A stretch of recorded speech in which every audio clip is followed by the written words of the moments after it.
ارشد شریف پر firing سے پہلے 3 گھنٹے تک تشدد کیا گیا. ارشد شریف کی 3 انگلیاں توڑی گئیں. ارشد شریف کے ناخن نکالے گئے. ارشد شریف کی پسلیاں توڑی گئیں. حتیٰ کہ انہیں کمر پر بڑے قریب سے گولی بھی مار دی گئی.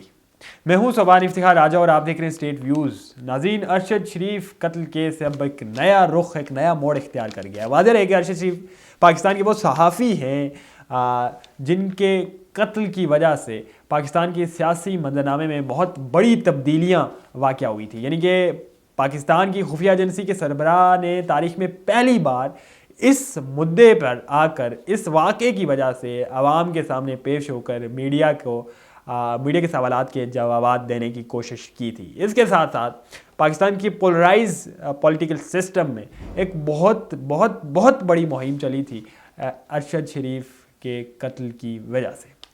اس وقت ارشد شریف قتل کیس ایک نیا رخ، ایک نیا موڑ اختیار کر گیا ہے. معروف صحافی کامران شاہد نے اپنے پروگرام میں کچھ نئے انکشافات کیے ہیں اور کچھ ایسی گرافکس سامنے لے کے آئے ہیں، کچھ ایسی امیجز سامنے لے کے آئے ہیں، یقین جانیے جنہیں دیکھ کر انسان کا دل جو ہے وہ خون کے آنسو ہوتا ہے. یعنی کہ کسی بھی انسان کے ساتھ، کسی بھی صحافی کے ساتھ، کسی بھی سوال اٹھانے کے والے کے ساتھ اس قسم کا رویہ رکھا جا سکتا ہے، اس قسم کا تشدد کیا جا سکتا ہے، اس قسم کا غیر انسانی تشدد کیا جا سکتا ہے کہ یقین جانیے کوئی ذبح کیے ہوئے جانوروں کے ساتھ ایسا سلوک نہ کرے جس طرح کا سلوک ارشد شریف کے ساتھ، زندہ ارشد شریف کے ساتھ، ایک انسان کے ساتھ، ایک صحافی کے ساتھ برتا گیا کینیا میں. جی ہاں، کامران شاہد نے اپنے پروگرام میں انکشافات کرتے ہوئے بڑی ہی اہم معلومات سامنے لائی ہیں. کچھ امیجز، کچھ گرافکس انہوں نے دکھائی ہیں جو یہاں پر آپ کو دکھانا جو ہے وہ تھوڑا مشکل ہے، چونکہ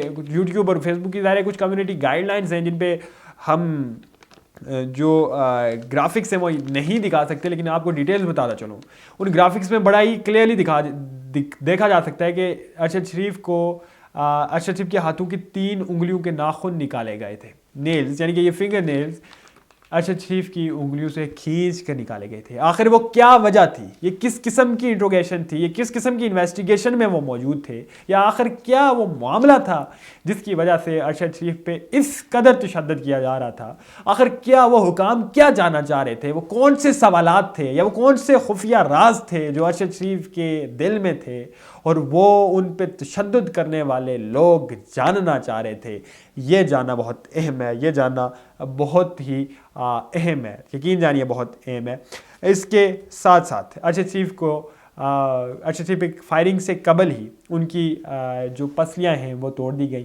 پوسٹ مارٹم رپورٹ کے مطابق انہیں بیک سائڈ پہ بڑی قریب سے گولی ماری گئی اور پھر ان کی 3 انگلیاں بھی ٹوٹی ہوئی پائی گئی ہیں اور جگہ جگہ ان کی ڈیڈ باڈی پہ تشدد کے نشانات ہیں. یقین جانیے جس قسم کی گرافکس ہیں، جس قسم کی امیجز ہیں، ناقابل بیاں ہیں اور اس پہ بات کرنا انتہائی محال ہے.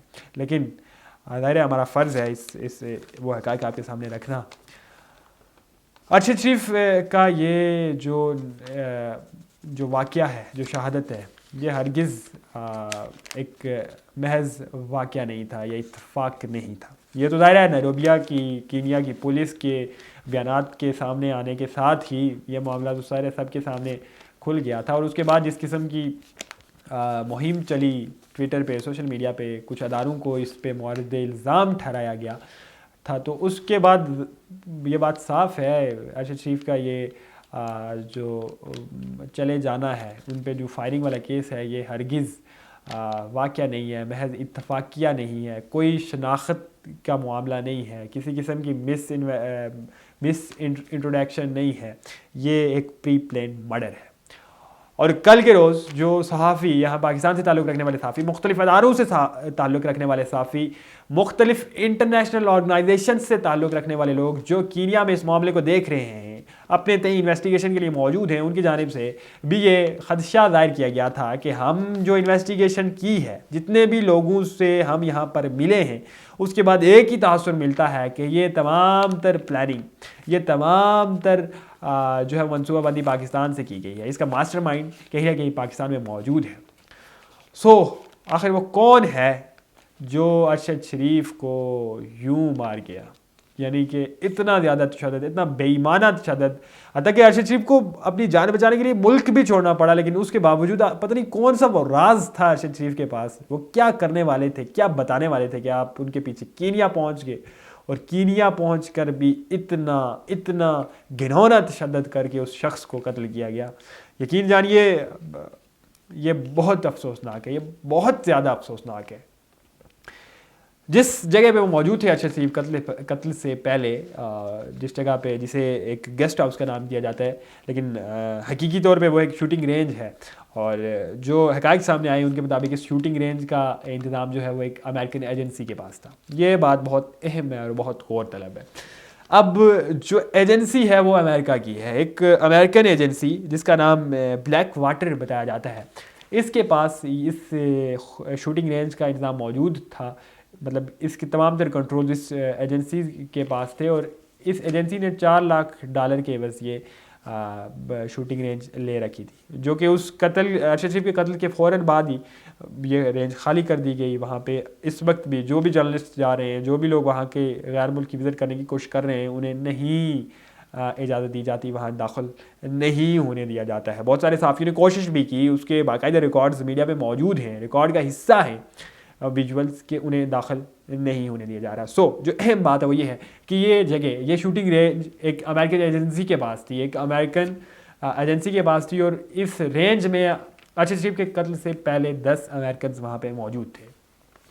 اب اس کے ساتھ میں اس کے پیرالل ایک بات ہے جو بہت اہم ہے۔ ارشد شریف پاکستان کے وہ صحافی تھے وہ جو یہ سمجھتے تھے کہ پاکستان میں رجیم چینج کا سارا آپریشن امریکہ کا کیا درا ہے، یعنی اس پہ پوری طرح سے امریکن سازش کی گئی ہے، ایک پوری کنسپیریسی جو ہے وہ یہ سمجھتے تھے، ارشد شریف یہ سمجھتے تھے کہ امریکہ نے بھرپور طریقے سے سازش کر کے یہاں کے ایم این ایز کو، یہاں کے لوکلز کو استعمال کر کے عمران خان کو اقتدار سے ہٹانے کی کوشش کی ہے، نہ صرف کوشش کی ہے بلکہ اس میں کامیابی بھی حاصل کی ہے، اور ارشد شریف کا اس بات پر کامل یقین تھا۔ اسی معاملے پہ انہوں نے بے شمار پروگرامات بھی کیے، جس میں وہ کون تھا والا جو ان کی ایک پروگرام تھا، جو ایک سیگمنٹ تھا، وہ بہت مشہور ہوا، اسے بہت پذیرائی ملی، اور اس کے بعد ہر عام شخص یہ بات پوچھنا شروع ہو گیا، ہر شخص پوچھنا شروع ہوا آخر وہ کون تھا، اور بالآخر آج میں یہاں پر، اور میں اور آپ یہاں پہ جو ہے، اور بہت سارے لوگ کیمرے کے سامنے بیٹھ کر یہ بات پوچھ رہے ہیں آخر وہ کون تھا جسے ارشد شریف کی جان کو لینے میں جو ہے بہت اہم کردار ادا کیا، وہ کون تھا جسے ارشد شریف سے خطرہ تھا۔ یہ بات انتہائی سوچنے والی ہے۔ وہاں پہ امریکنز کا موجود ہونا، ایک امریکن ایجنسی کے پاس اس جگہ کا نظم و نسق ہونا، اور اس کے بعد بھی کینیا کی پولیس کے بیانات، پریس ریلیز ایک طرف، لیکن جو ہماری پاکستان کی یہاں سے انویسٹیگیشن ٹیم گئی ہے، اس نے آخر وہاں پہ کیا انویسٹیگیٹ کیا، اور وہ انویسٹیگیشن آخر منظر عام پر کیوں نہیں لائی جا رہی، اس کی جو پروسیڈنگز ہیں، جو ڈیولپمنٹس ہیں، وہ کیوں نہیں بتائی جا رہی، بتانی چاہیے۔ اور آخر وہ شخص جو وقار نامی، جو ارشد شریف کے ساتھ گاڑی میں موجود ہے، کیا اسے اس بات کا علم نہیں ہوا؟ کیا یہاں سے انویسٹیگیشن کے لیے جانے والے حکام نے اس سے یہ نہیں پوچھا کہ کیا ارشد شریف پہ فائرنگ سے قبل کسی قسم کا کوئی ٹارچر یا کوئی بھی معاملہ ہوا ہو؟ اب ارشد شریف بقول ان وقار اور ان کے جو بھائی ہیں، ارشد شریف ان کے پاس کھانے کے لیے آئے تھے، اور بڑی پہلی ملاقات تھی، بہت ہی خوشگوار تھی۔ اگر وہ ایسا سارا معاملہ تھا تو پھر یہ سارا جو اب حقائق سامنے آ رہے ہیں، یہ کیا جھوٹ ہے؟ ہرگز نہیں۔ جھوٹ تو وہ ہے جو اس طرف سے بولا جا رہا ہے، جو دکھایا جا رہا ہے، جو کینیا کی پریس ریلیزز میں بیان کر کے اس عوام کو گمراہ کرنے کے لیے کہا جا رہا ہے۔